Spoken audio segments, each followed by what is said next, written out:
السلام عليكم ورحمة الله تعالى وبركاته. رمضان كريم، كل سنة وانتم طيبين. باش نوضحوا الفكرة هذه هدرنا على الريجستر هذه واللوجين والأمور هذه. درك باش تعمل مثلا تدخل بهذا المستخدم for example هذا، تكليكي هنا دير لوجين. باش تدخل هنا مثلا دير ابلود الفوتو، راح نشوفوا كيفاش اليوم يعني تطلع فوتو. مثلا تخير اي فوتو، تختار فوتو هنا، تخير اي فوتو بهذه الطريقة.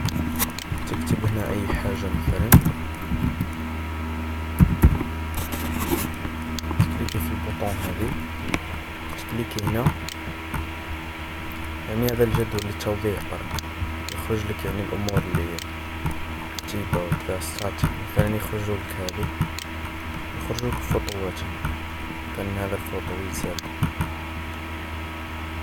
يخرجوا لك الكتيبة، يخرجوا لك خطوات اخرين. حتى تكون يعني تطلع فوتو،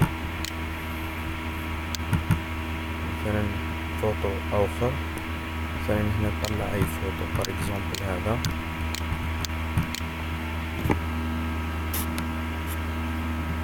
تكتب اي حاجة مثلا هنا، تكليكي في البوطون هذه، يخرج لك هنا الفوتو.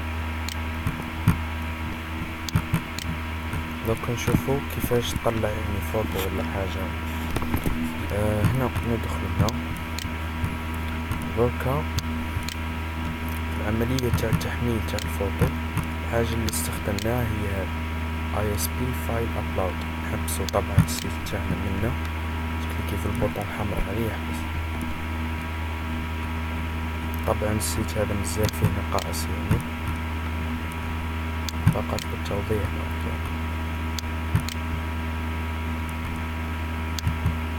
شوف هنا ISP فايل ابلود، تلقاه هنا.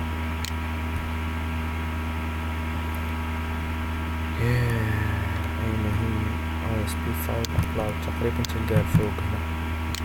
هذا فايل ابلود، هذه تسحبه هنا. وهذه البوطون تقريبا كاينه من قبل. هذه باش دير التحميل. شوف يعني كتكليكي في البوطون هذه هي الرسمه، كتكليكي في البوطون هذا. شوف العمليات اللي راهي تصل. يفتح الكونيكشن اوبن. طبعا الكونيكشن سترينج او فوقها هدرنا عليه في اللي فات. طبعا كاينه طريقه باش تحط الكونيكشن سترينج هذا في الويب كونفيج لما تحطه في كل صفحه. المهم دير كونيكشن اوبن، كونيكشن كلوز. هذه ديما تفتح وتقفل الكونيكشن، يعني من كونيكشن تخلط الفرنسي مع المهم دير هنا فايل ابلود سيف از. ومن بعد كيفاش راح تسوفغاردي يعني الفيشيه تاعك. تكتب ريكويست فيزيكال ابليكيشن باث، هذه معناتها مسار تاع الصورة تاعك. هذه ريكويست دوت فيزيكال ابليكيشن باث. وين ترجعك؟ هذه ترجعك هنا للدوسي تاعك، يعني وين راه الصفحة تاعك الهوم هذه اللي هي هنا، اللي هي وين تفتح هاك مثلا اوفري للدوسي. دير اوفري للدوسي، تفتح لك دوسي. يعني هنا في السيرفر تتبدل القضية اللي هي هنا كما تلاحظوها مصور ياسر خجولي كي درت المابلود. المهم هذه request physical application path اللي ترجعني الباث تاع المشروع تاعي، زائد فايل upload 1 دوت فايل name. تزيد لها فايل upload 1 فايل name، يعني الاسم تاع الملف تاعك. ومن بعد دير SQL command، تخدم cmd دوت create command بالطريقة الاعتيادية اللي مارفين نخدم بها. cmd دوت command text، تحط الكوموند تاعك select id. قلنا له select لي id name from login table where username to save label 1 dot text. لهنا باش نسلكتيو الاي دي هي المعرف، بعد ما تسلكتيها تكزيكيتي الكويري، تعمر الداتا تيبل تاعك، تستخدم الاسكيل داتا ادابتر، تعمل له فيل، تفيل لي هذا الداتا تيبل طابلو يعني تاعك تعمر. بعد ما يتعمر الطابلو تقولو label 2.text equal to dt.draw 00 to string. هذه وش معنات هذا الكود؟ هذا الكود باش تهز يعني الاي دي تاع مستخدم معين. مثلا هذا المستخدم اسمه مثلا او، نهزو الاي دي تاعو مثلا يساوي 0 ولا 2 ولا 3، نحطه في الليبل 2.text، ومن بعد cmd.common.text insert into share، راح نسيرتيو، راح نعملو اضافة لجدول اللي اسمه share، نضيفو له الاي دي والشارد يعني الستاتي تاعك، ولا نحطو المسار. هذا فوتو يعني المفروض لهنا انا كاتب فوتو بصح هو المسار تاع الفوتو. قواعد البيانات ما تنسرتيش يعني كيما نقول فوتو يعني المسار، يعني المسار صح التعبير. وش راح ننسرتيو فيه؟ ننسرتيو الاي دي قلنا هزيناها بالتعليمة هذه اللي هي هذه، حطيناها في الليبل 2، حطيناها هنا label 2.text label 2.text. قلنا هنا هذه هي الليبل 2 text box 1، وش راح نعطوها القيمة تاع الشارد تاعنا تعود هنا. القيمة هذه فوتو تهز هذه القيمة فايل upload 1.file name، فايل نيم تاع تهز اسم الصورة. وهي من المفروض كي تعمل تحميل لأي صورة لازم تبدل الاسم تاعها في تبدل الاسم تاعها في السيرفر. من بعد تطلع هذا السيت تاعك في الموقع والله لازم تبدل الاسم. المهم cmd.execute non query، تمشي التعليمة تاعك grid view 1 data point. هذه باش تعمل شرحناها يعني باش تعمل ريفريش، اللي مش فاهمنا يرجع للدورة برك. باش تعمل ريفريش للجريد فيو اللي هي هذه،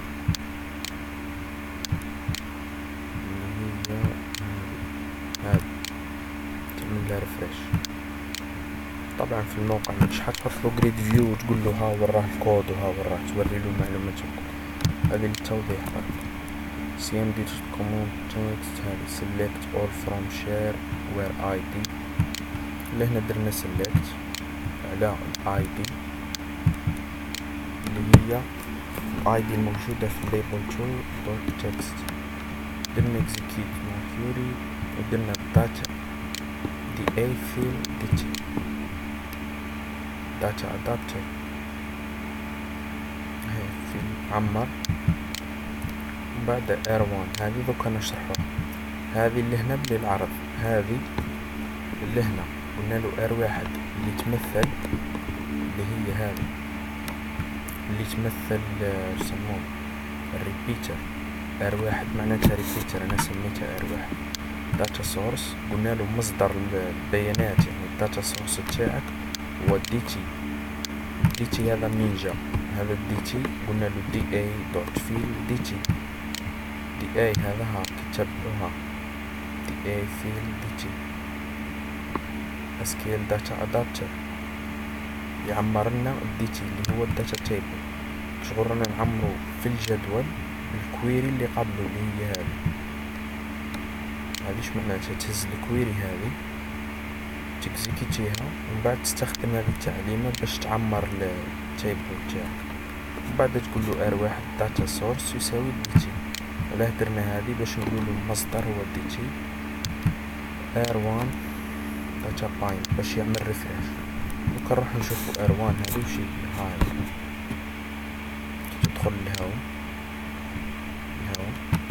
هذه هي R1 اللي هي ريبيتر، هي الريبيتر. هاي تلقى مكتوبة ISP ريبيتر R1. هذه ريبيتر تروح للسورس كيف راهي تعرف البيانات. اخي كي كملنا الكود هذا قلنا له داتا سورس دي تي ودرنا داتا بايند باش يعمل ريفريش. كشغل قلنا له مصدر البيانات تاعك هو دي تي، ومن بعد قلنا له داتا بايند قلنا له هذه المعلومات خدمنا بها خطوات وحاجة. المهم كيما حبيت تفهم هاي الاي سبيريت بيتر منين يبدا منين يخلص. بعد تكتب ايتم تمبليت عناصر تاعك شغل. درنا له العنصر ديف هذا قيب باش نديرو كولير برك. المهم درنا اشتري ودرنا ايفال شارت قلنا له يدي القيمة تاع الشارت. دوكا كنديماري السيت نفهمو دقيقة. دوكا نديماري السيت باش نفهمو اكثر. لاحظ درك راه ديماري السيت باش نفهمو اكثر. شوف تكتب هنا DNS مثلا ندخلو هنا نكليكو في البوطون هذي.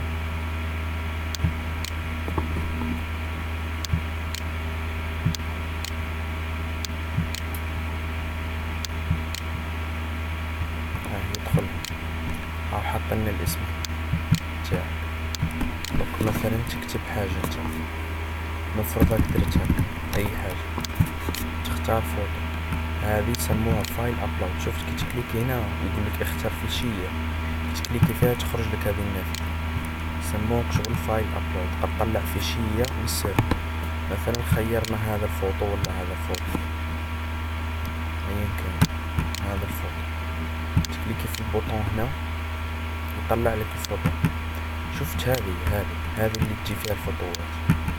شوف اصبر باش نوضحو. كاين بان هنا قلم ها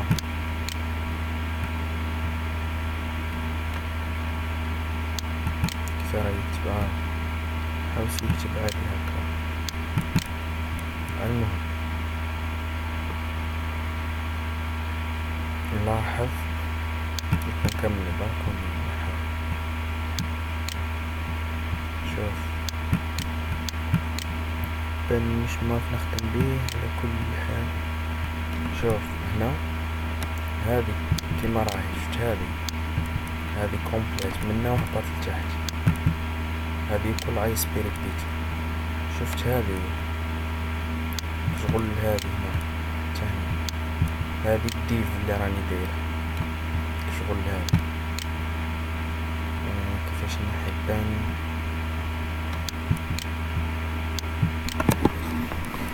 كيفاش نحو البان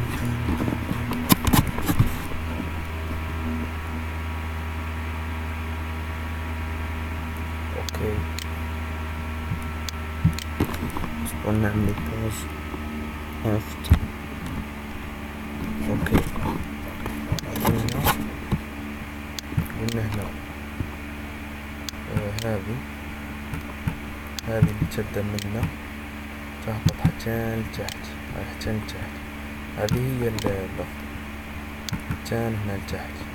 هذه هي الريبيتر وهذه اللي راك تشوف فيها ساعة تجيك هاك وردي هنا ساعة تجي وردي ساعة بيضة وردي بيضة. هذيك شغل ديف شغل مساحة برك خدم هنا شغل قلت له هنا هاي ديف هذه باك جراوند كولر هذه.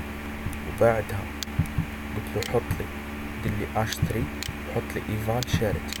هذه ايش معناتها؟ هذه راه يجيبها واش كدير تفتحها ودير بالمئة وتكتب هنا هاشتاغ ودير ايفال وتكتب حاجة هنا. شفت هذه راه يجيبها من قاعدة البيانات من الباز دو دوني ويحطها لك. شفت هذه وكل كيما راه وهذه كيما راه هذه منين جايبها او جايبها من قاعدة البيانات. هذه ديرها هاشتاغ ايفال شارت وحطها لك هنا وديرها اشتري. شفت كدير اشتري شوف كيفاش تخرج كبيرة كيما. وبعدها مباشرة التعليمة اللي تجي مباشرة يحط لك فوطو. التعليمة اللي تجي من بعد قلنا له قبل بي ار خلى في السطر. التعليمة اللي بعدها حط ايماج. حط ايماج يخي باش دير ايماج تكتب هاك. بعد قلنا له السورس يعني المصدر تاع الايماج. المصدر هو قاعدة البيانات هاك تفتح بالمئة ايفال. والريبيتر هاو يخدم خدمته. شفت هذا الريبيتر اللي فوق يبقى يعاود في هذه الخدمة يعاود يحط لك الستاتي الاولى يحط فوطو بعد يهبط بعد يزيد يعاود يحط ستاتيك فوتو يهبط، يزيد ستاتيك فوتو يهبط، يبقى يعاود فيها. تتكون لك هذه، تكون لك هاك فوتو ستاتيك فوتو ستاتيك هذا فوتو، تبقى تتعاود كيما هاك.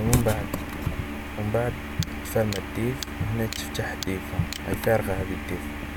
شفت هنا بين هذه وهذه، شوف كيف خليناها فارغة، شوف كيف تخرج لك هاي بيضة، تخرج لك بيضة خاطر قلنا له وقتها من الديف اللي هي هذه. شوف قلنا له وقتها من هذا من اللهن هذه الوردي، هذه وبعد يهبط هنا يدير ديف بيضة ما فيها والو، من بعد هذه ومن بعد يخلف هكا حتى يكمل. هذه كيفاش تستخدم اي اس بي ريبيتر باش تعرض البيانات. هاو الكود تاعها، تبدا من هنا حتى هنا ايتم تمبلات ديف، درنا لها الكولير كما اللي يظهر. هذا الكولير راه لوغ باكراوند كولر، اقرا باكراوند كولر. هذا الكولير هذا راه وردي تقريبا، ها اللي هو هذا. بعدها مباشرة يهز يكتب ايفال شارد اللي هي شغل ستاتي اللي نشرتها، سميتها شارد هكذا. شغل ستاتي ولا حاجة ولا افهمها كما تحب. بعدها مباشرة يجي الفوتو. هنا يجي فوتو، الفوتو هذه الصورة اللي تظهر هنا، وهذه كما راهي. هذا الحقل اللي مكتوب فيه بالوردي راه عبارة عن ديف، ومن بعد الديف فارغة يفصل بيناتهم، مو هكا يبقى يكرر. لا يبقى يكرر لخطرة راهي في الاي اس بي ريبيتر. هذا بالنسبة لعرض البيانات بواسطة الاي اس بي ريبيتر. ربما كاين طرق اخرى مانيش عارف. المهم هذه بالاي اس بي ريبيتر. زيد واش راح نقول. وباش ترفع البيانات، قلنا باش ترفع البيانات هاو الكود تاعها. المهم هاو الكود تاع هذه، هذا هو الكود تاع هذه. راني نحط لكم الرابط تاع الكودات هذه، نحط لكم في الكتاب ولا في الموقع، نحط لكم الرابط هذا. المهم هذا هو الكود. تفتح الاتصال تفرميه، بعد ما تفرميه عندك تعمل فايل ابلود، تختم بالكوموند تاعك. هناك تلاحظ اني خادم زوز كوموند، سكيل داتا ادابتر او كوموند تكست. تلاحظ زوج باش ندير شغل. ترى عندي جدولين هنا المفروض لوجين والشير. هذه هي.